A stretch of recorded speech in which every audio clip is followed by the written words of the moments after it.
Bismillahirrahmanirrahim. Assalamualaikum warahmatullahi wabarakatuh.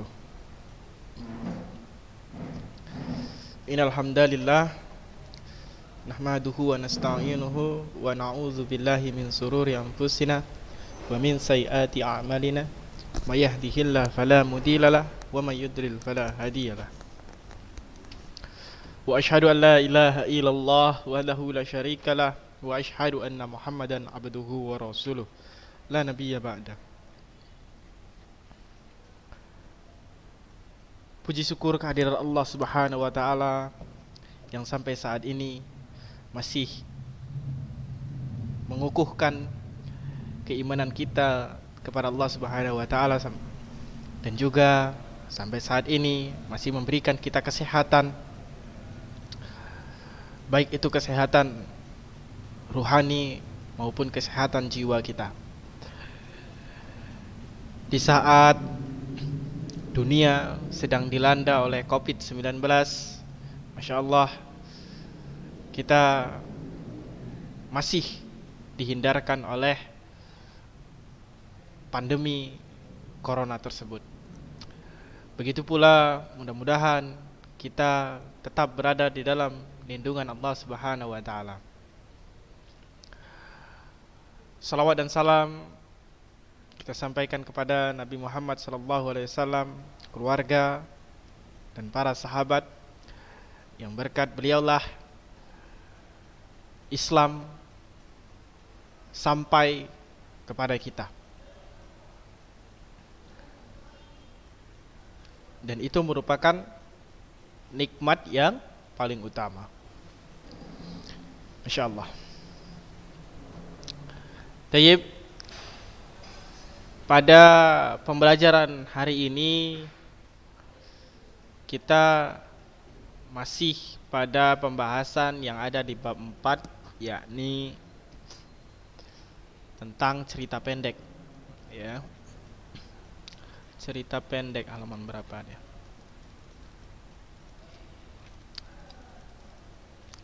Cerita pendek yang hari ini memang sudah direncanakan melanjutkan yang lalu, membahas kebahasaan dari cerita pendek. Tapi sebelum kita bahas itu, maka ana mau sampaikan bahwa bagi Anda sekalian yang belum mengerjakan tugas-tugas dari dimulainya semester pertama tahun ajaran 2020-2021 sampai saat ini, yang tugas-tugasnya belum dikerjakan, yang sama sekali maupun yang ada beberapa yang kosong atau mungkin banyak kosongnya, diharapkan dapat segera mengumpulkan tugas-tugas tersebut. Tugas-tugas tersebut, soal-soalnya bisa didapatkan melalui video-video yang ada di YouTube. Jadi di akhir pembelajaran itu ada tugasnya. Nah, jadi yang pada masa itu belum menonton, tapi atau mungkin malas mengerjakan, atau kemungkinan yang lainnya lupa karena kesibukan dengan tugas-tugas yang lainnya, maka masih Anda beri kesempatan hingga penilaian akhir semester. Yang penilaian akhir semester itu akan direncanakan pada tanggal 28 November. Jadi Anda harapkan sebelum tanggal itu tugas-tugas yang belum dikumpulkan sudah dikumpulkan, agar nilainya bisa penuh, gitu ya. Tidak ada kekosongan gitu. Itu merupakan tanggung jawab kita juga, ya. Selanjutnya, minggu depan kita akan melaksanakan praktik. Apa praktiknya? Praktiknya itu ada dua kemungkinan: membuat cerita pendek atau meneruskan cerita pendek. Nah, jadi ada dua kemungkinan, bisa jadi membuat cerita pendek atau bisa juga meneruskan cerita pendek yang sudah ada. Nah, kemudian penilaian yang akan kita lakukan di minggu depan itu mencakup 4 nilai. Jadi besok tugasnya itu yang Anda buat, praktik yang Anda buat nantinya juga menjadi penilaian tugas. Jadi antum diminta buat cerita pendek, kemudian tentukan struktur dan juga analisis kebahasaannya. Jadi yang cerpennya tadi Anda jadikan penilaian produk, yang menganalisis dan analisis kebahasaan dan struktur itu menjadi nilai tugas. Kemudian dari ketiganya itu nilainya Anda rata-ratakan menjadi nilai praktik. Ya, paham ya?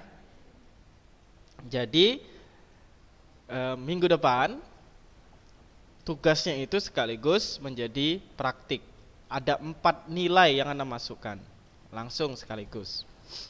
Baik, jadi menjadi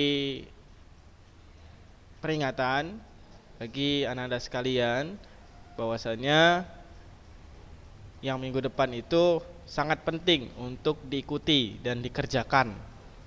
Tidak boleh ditinggal. Baik, masuk pembahasan kita yaitu tentang kebahasaan dari teks cerita pendek, kebahasaannya. Unsur-unsur pembangun cerita pendek kemarin sudah ya minggu lalu, sampai gaya bahasa sudah juga ya. Sampai di mana minggu lalu kita bahasnya ini? Ada yang bisa jawab sampai di mana? Alur sudah, latar, gaya bahasa. Reja.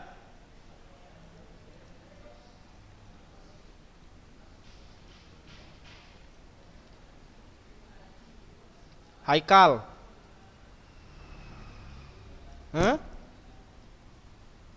Sampai gaya bahasa sudah ya. Berarti sudah bagian unsur-unsur sudah. Berarti kali ini kita langsung masuk di kebahasaannya. Taib, syukron, jazakallahu khair. Nah, di struktur sini sama ya dengan cerita pendek yang ada di SMP. Tapi kalau SMP belum, maka Anda jelaskan lagi tentang strukturnya ya.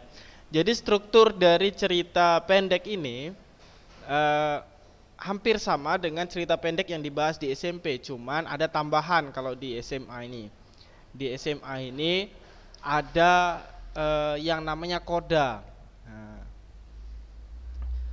ditambah lagi 1. Kemudian di konflik ini dibagi menjadi 2. Kemudian ini ada pengungkapan peristiwanya. Jadi strukturnya itu yang pertama ada pengenalan situasi cerita atau disebut juga dengan orientasi. Ada orientasi. Jadi di dalam cerita pendek kita dikenalkan tokohnya, kemudian dikenalkan latarnya, tempatnya di mana. Nah, jadi di sini diceritakan di bagian orientasi tentang tokoh dan juga latar tempat di mana tokoh itu berada. Nah, itu bagian orientasi. Kemudian bagian pengungkapan peristiwa. Ini biasanya di awal ya, paragraf pertama ini.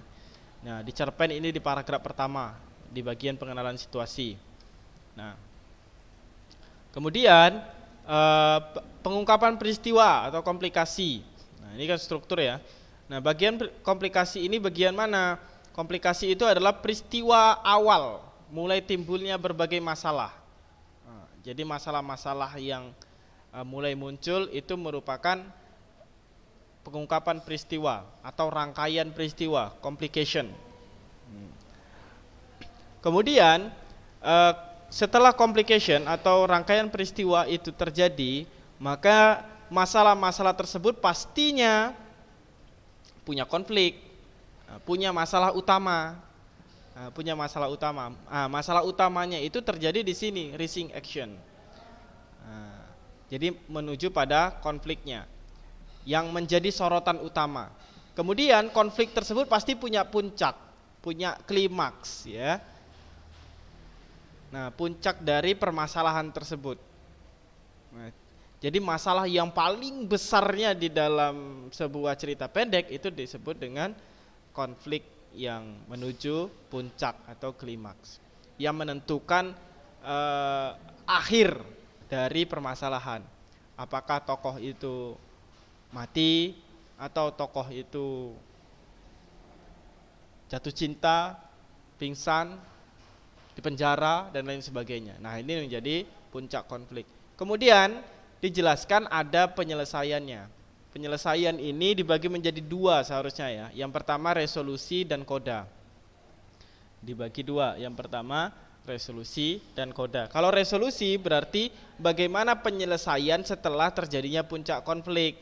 Nah, permasalahannya tadi bagaimana penyelesaian akhirnya setelah terjadinya puncak konflik begitu.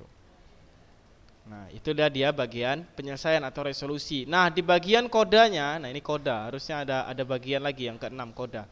Koda itu adalah amanat yang bisa diambil. Jadi di situ nanti isinya adalah saran biasanya.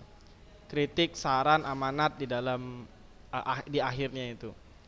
Kita sebagai manusia, insan misalnya, sebaiknya tidak berbohong kepada kedua orang tua, misalnya begitu ya.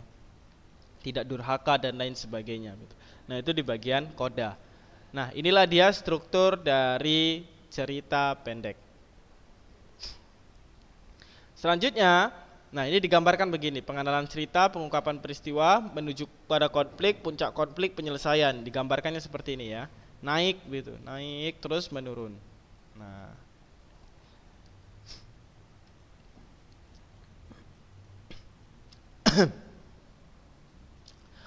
Taib.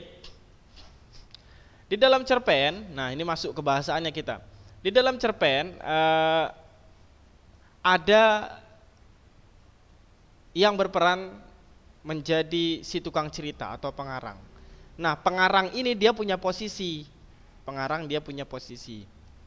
Pengarang punya posisi, posisinya itu disebut dengan, kalau dia di dalam unsur intrinsik disebut dengan sudut pandang.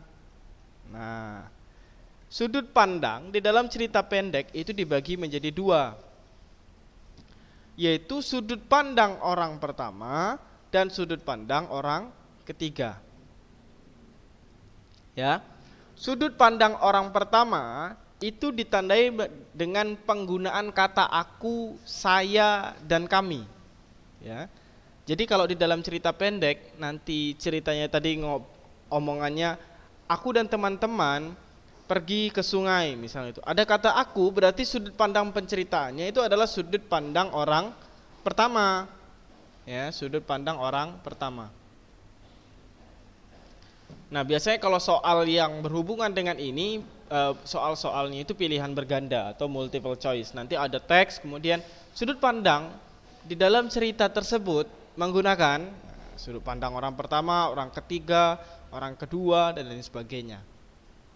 Jadi kalau dia ada kata aku, saya, kami, maka itu merupakan sudut pandang orang pertama. Sudut pandang orang pertama pun dibagi dua. Nah, sudut pandang orang pertama dibagi menjadi dua. Yang pertama, sudut pandang orang pertama serba tahu. Di sudut pandang orang pertama ini ada sudut pandang orang pertama serba tahu. Kemudian sudut pandang orang pertama sebagai pengamat. Bukan pengamat. Sudut pandang orang pertama yang tidak serba tahu, yang biasa saja. Jadi sudut pandang orang pertama yang serba tahu, BAB pun tahu dia, sampai di bagian-bagian terkecil digambarkan tahu. Tapi biasanya kalau di cerita pendek, lebih utamanya sudut pandang orang pertama itu tidak dibagi lagi. Biasanya nanti di novel yang dibaginya. Jadi pokok pembahasannya sudut pandang orang pertama, begitu saja kalau di dalam cerpen. Karena di dalam cerpen tidak sampai seluk-beluk seorang tokoh. Jadi hal-hal yang umum saja, karena dia cuma punya satu konflik. Nanti kalau sampai seluk-beluknya dibahas, nanti banyak konflik. Nah, intinya kalau di dalam cerita pendek yang harus kita pahami hanya sudut pandang orang pertama ditandai dengan kata aku, saya, dan kami. Kemudian ada sudut pandang orang ketiga yang di sini itu digambarkan sebagai seorang pengamat saja kalau di dalam cerita pendek. Tetapi sebenarnya kalau sudut pandang orang ketiga itu ada yang serba tahu dan ada juga sebagai pengamat. Itu nanti di novel. Nah, kalau dia sudut pandang orang ketiga di dalam cerpen itu ditandai dengan kata dia, tokoh. Dia tidak lagi menjadi orang yang peduli terhadap teman-temannya. Apapun yang terjadi, dia akan mengabaikannya misalnya. Jadi kata dia itu adalah sudut pandang orang ketiga. Baik. Jadi inilah dia sudut pandang. Jadi perannya pengarang di dalam sebuah cerita. Perannya seorang penulis di dalam sebuah cerita. Apakah dia berperan sebagai orang pertama atau berperan sebagai orang ketiga. Tayyib, sampai di sini ada yang ditanyakan sebelum kita bahas ke ciri kebahasaannya.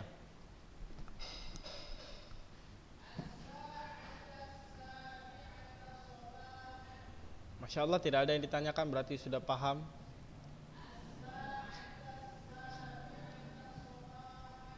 Hibban.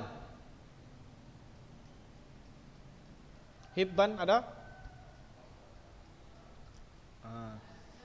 Sudut pandang orang ketiga itu ditandai dengan apa?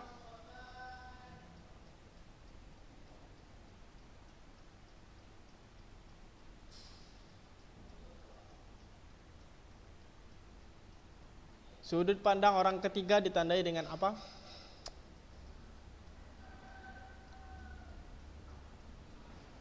Oh, Masya Allah. Masih belum tepat ya. Pajli. Ada Pajli? Sudut pandang orang pertama ditandai dengan apa?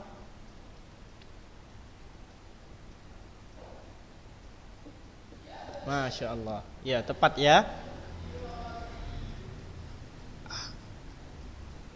Torik.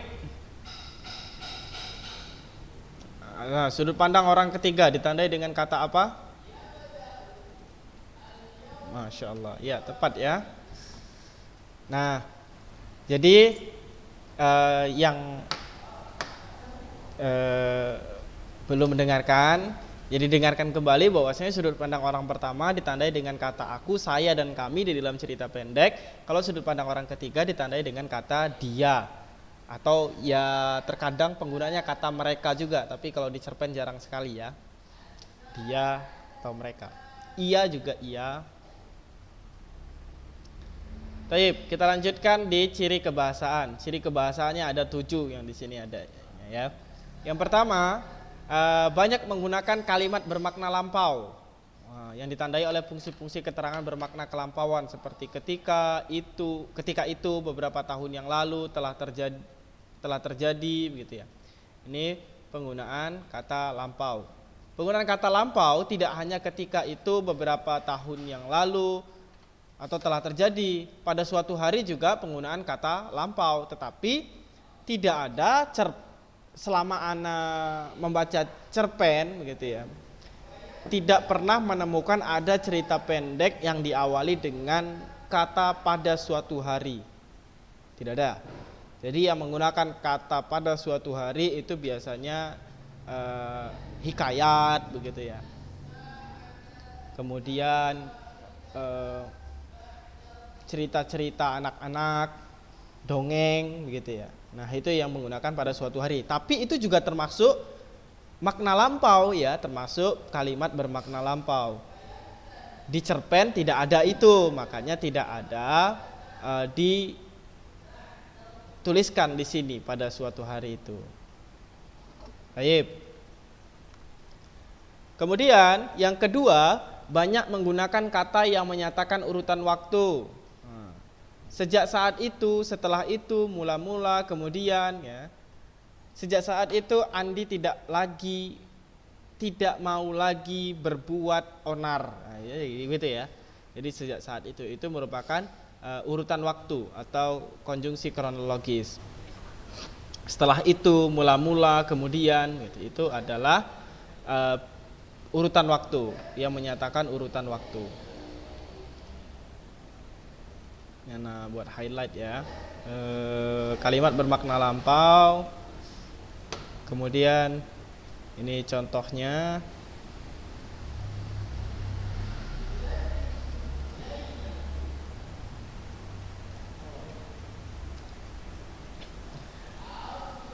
Yang ketiga, banyak menggunakan kata kerja menggambarkan suatu peristiwa. Menggambarkan suatu peristiwa yang terjadi. Seperti menyuruh, membersihkan, menawari, melompat, menghindar.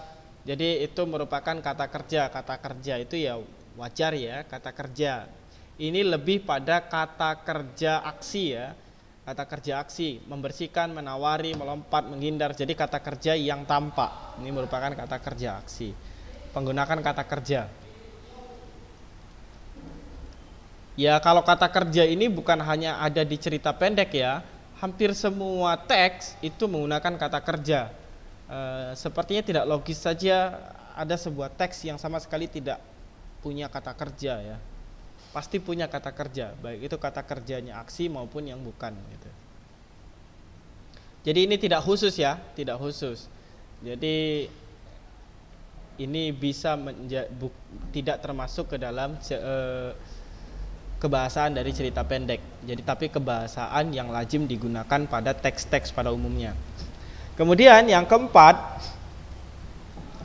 banyak menggunakan kata kerja yang menunjukkan kalimat tak langsung. Sebagai contoh, menceritakan tuturan seseorang, tokoh oleh pengarang, mengatakan bahwa, menceritakan tentang, misalnya Andi mengatakan bahwa Anto kemarin pergi ke Jakarta misalnya. Jadi dia mengungkapkan tuturan yang tidak langsung. Seharusnya kan tuturan langsung itu bentuknya dialog ya, yang ada tanda petiknya itu tuturan langsung. Nah, kalau di dalam cerpen lebih mengedepankan yang tidak langsungnya. Ya, lebih mengedepankan yang tidak langsung. Mengapa? Karena cerpen kan cerita pendek. Kalau cerita pendek kebanyakan tuturan langsung atau dialog, maka nantinya cerpen itu terakhir kayak drama, penuh semuanya dialog begitu. Karena dialog itu kan hanya menjadi sisipan saja, hanya beberapa, tidak boleh banyak-banyak juga kalau di dalam cerpen. Kalau di dalam novel mungkin setiap babnya bisa ditemukan dialog-dialog begitu ya, untuk memperkuat cerita begitu ya. Tapi kalau di cerpen paling hanya 1 atau 2 dialog saja. Sisanya ya tuturan yang tidak langsungnya begitu. Lebih banyaknya begitu. Kemudian banyak menggunakan kata kerja yang menyatakan sesuatu yang dipikirkan atau dirasakan oleh tokoh.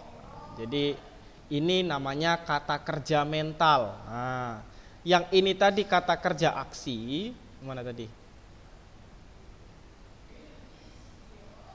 Mana? Oh ini. Oh bukan, mana tadi kata kerja aksi? Oh ini. Nah, yang ini tadi kata kerja aksi. Yang ini kata kerja mental. Mana kata kerja tadi? Oh ini, nomor 3, astagfirullah. Mata ana pandangannya. Nah, ini kata kerja aksi, yang ini kata kerja mental. Kata kerja mental itu berkaitan dengan pemikiran seseorang yang dipikirkan atau dirasakan gitu. Kalau kata kerja aksi berarti yang tampak. Tapi ini juga tidak bisa kata kerja mental termasuk ya. Merasakan, menginginkan, mengharapkan, mendambakan, mengalami. Ini bisa menjadi ciri khusus dari kebahasan dari cerita pendek. Kata kerja mental. Menggunakan kata kerja mental.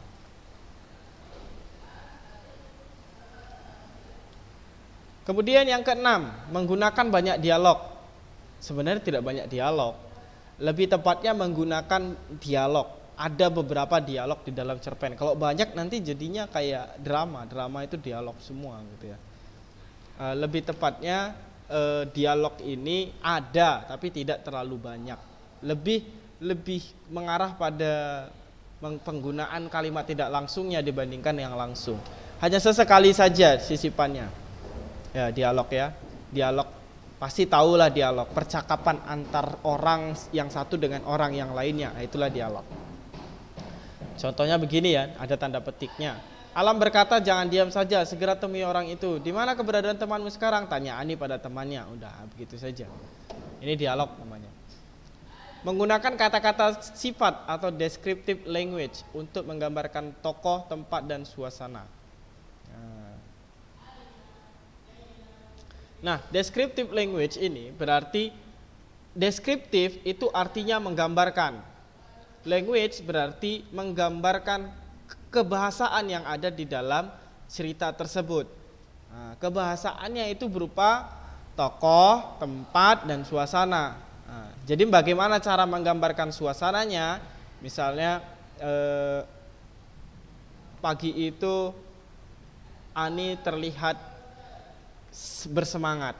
Nah, jadi dari gambar dari kata penggunaan kalimat itu muncullah yang namanya penggambaran descriptive language itu tadi. Siapa yang digambarkan? Tokohnya si Ani. Kapan waktunya? Nah, waktunya pagi hari. Bagaimana suasananya? Suasananya dia sedang semangat. Nah, gitu. Jadi kalimat tersebut ketika kita baca seperti menggambarkan tokoh, tempat, waktu, dan suasana, menggambarkan latar dan tokoh, gitu. Ya, itu yang disebut dengan descriptive language. Tayyib, sampai di sini ada yang ditanyakan berkenaan dengan kebahasaan?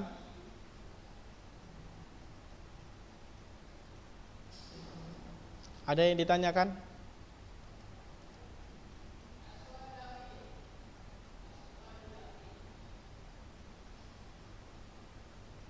Baik, kalau tidak ada yang ditanyakan, Ana tanya pada Manjal.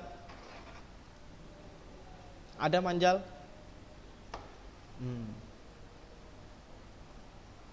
Apa itu kata kerja mental?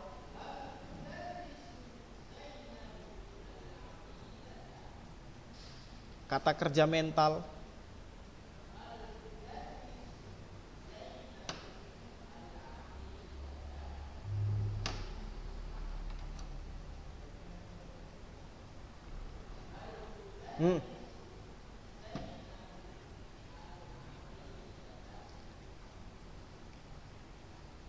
Oh, tayyib. Ya, tepat ya. Nah, ana harapkan semuanya juga memahami seperti teman-teman kalian yang ana tanya tadi. Jadi inilah berkaitan dengan kebahasaan dari teks cerpen, kemudian strukturnya, kemudian sudut pandang dari pengarang. Ada 3 bagian yang kita bahas pada hari ini. Mudah-mudahan semuanya memahaminya agar nantinya di hari Jumat depan bisa melaksanakan praktiknya dengan baik. Taib, hari ini hari Jumat, bagi yang memang biasa melaksanakan sholat Jumat, maka bersiap-siaplah untuk melaksanakan sholat Jumat. Tapi bagi yang masih lockdown gitu ya, tetap laksanakan sholat 5 waktu ya. Taib, ana akhiri pembelajaran kita hari ini dengan lapas hamdalah. Alhamdulillahirabbil alamin. Assalamualaikum warahmatullahi wabarakatuh.